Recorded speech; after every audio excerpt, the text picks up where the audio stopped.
Everyone laughed when Florida announced it was releasing more snakes into a state already drowning in them.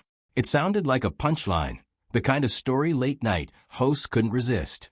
But while the internet mocked the decision, biologists in muddy boots were quietly finishing a project 7 years in the making, one that would end up rewriting what people thought they knew about fixing a broken ecosystem. What they'd unleash wasn't chaos. It was the return of a king. To understand why anyone would think adding snakes to Florida made sense, you have to go back to where the real disaster began. And it didn't start with a plan at all. It started with a storm.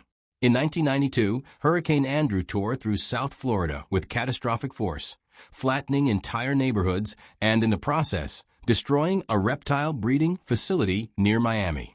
Exotic snakes escaped into the surrounding wetlands. Around the same time, pet owners, overwhelmed by Burmese pythons that had outgrown their tanks, began releasing them into the wild, assuming they were doing the animals a kindness. For a while, nobody paid much attention. A python sighting here, and there seemed like a curiosity, not a crisis. That changed fast.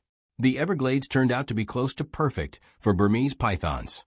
Hot, humid, thick with cover, and packed with prey that had never evolved any instinct to fear a 20-foot ambush predator. With no natural enemies to hold them back, the snakes did what invasive species do best. They multiplied.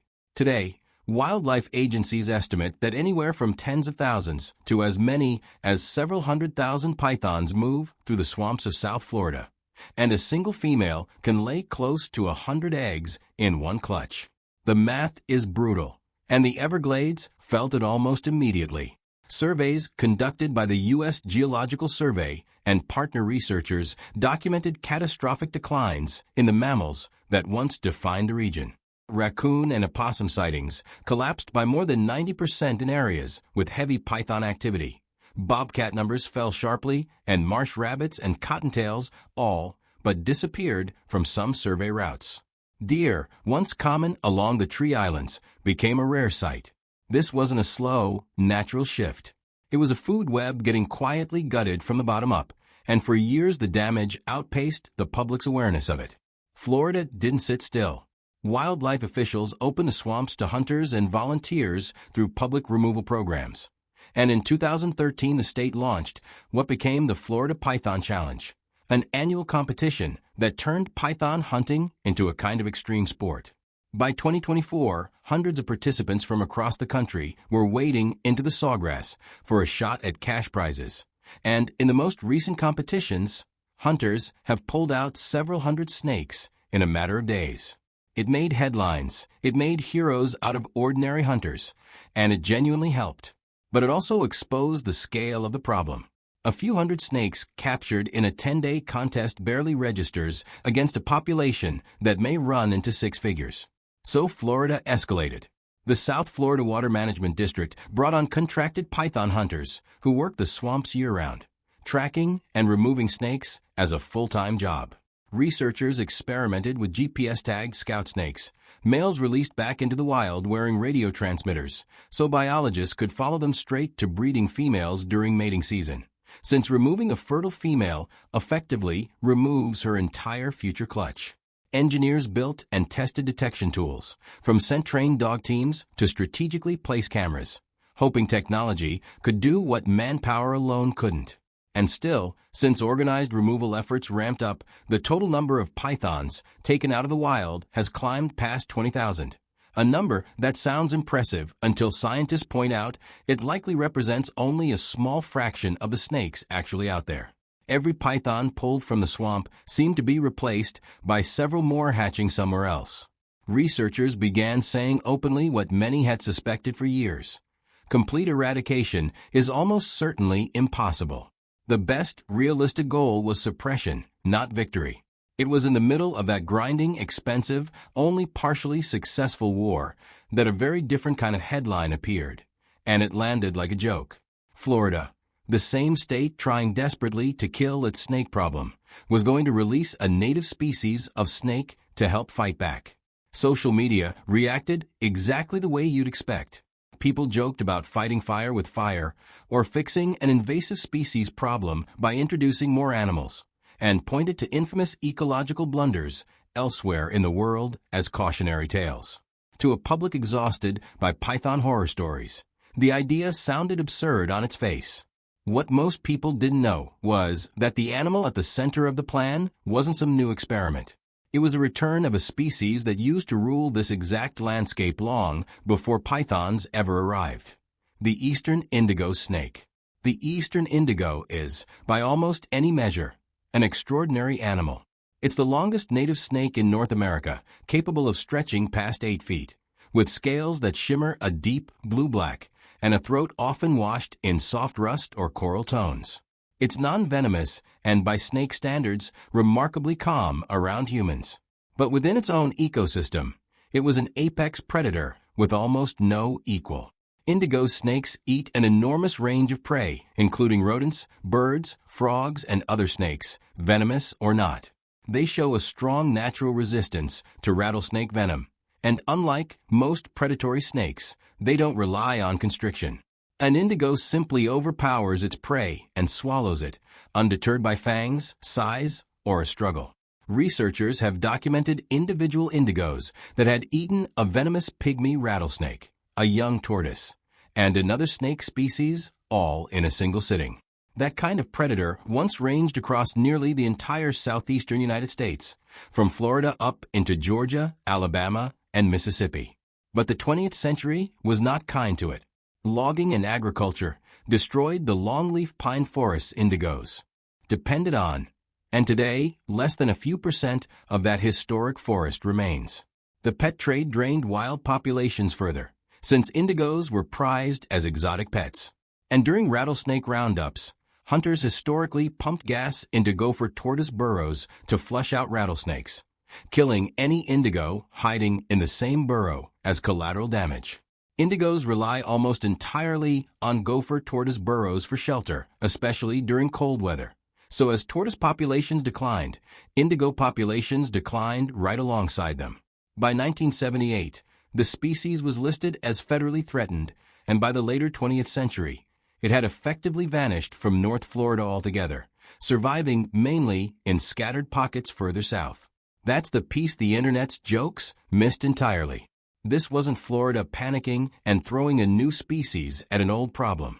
It was the tail end of a long, deliberate conservation program that had been running quietly since 2017, when the Nature Conservancy, the Florida Fish and Wildlife Conservation Commission, the Central Florida Zoo's Orion Center for Indigo Conservation, Auburn University, the U.S. Fish and Wildlife Service, and several other partner organizations began reintroducing captive-bred eastern indigo snakes into the Apalachicola bluffs and ravines preserved in the Florida Panhandle, a stretch of restored longleaf pine forest along the Apalachicola River, where indigos hadn't been seen since the early 1980s. The releases started small, just a couple dozen snakes at a time, each one fitted with an identification tag, and in many cases, released directly into a gopher tortoise burrow to give it the best possible chance of establishing a home. Researchers from Auburn University tracked the snake's movements season after season, watching to see whether animals raised in captivity could actually survive, hunt, and behave like wild indigos once they were out in the preserve. It was slow, patient, unglamorous work, repeated year after year with no guarantee it would ever pay off. Then, in 2023, it did. Trail cameras at the Apalachicola Preserve captured something that hadn't been documented there in decades. Wild-born eastern indigo hatchlings, offspring of the snakes that had been released years earlier. These weren't tagged animals raised by hand and set loose. They were born in the wild to wild parents, which meant the population wasn't just surviving on human support. It was starting to reproduce and sustain itself. Conservationists involved in the program have described it as the moment the project shifted from a hopeful experiment into a genuine recovery story. By 2024 and into 2025, releases at the preserve had grown larger than ever, with more than 40 additional snakes added in a single year, pushing the total number of eastern indigos released there past 160 since the program began. Researchers were also spotting previously released snakes years later, still alive, still active, still moving through the restored habitat, a strong sign that the population is settling in for the long term. Similar reintroduction efforts have since expanded into Alabama, with dozens of indigos released there as part of a parallel restoration push. None of this means eastern indigo snakes are being sent out as some kind of anti-python strike force, and no serious biologist claims they can wipe out Florida's python population on their own. Adult Burmese pythons can grow far larger than any indigo, and a mature python is simply too big and too dangerous for an indigo to take down. But the picture looks very different for young, smaller pythons, and this is where the indigo's return actually matters. Indigos are generalist predators that will eat other snakes without hesitation, and wildlife researchers have documented indigos preying on juvenile pythons in the wild. Every young python removed from the food chain before it has the chance to grow, hunt, and eventually breed is one less contributor to the next generation of the invasion. It's not a knockout blow. It's a small, steady pressure applied at exactly the stage of the python's life cycle where populations are most vulnerable.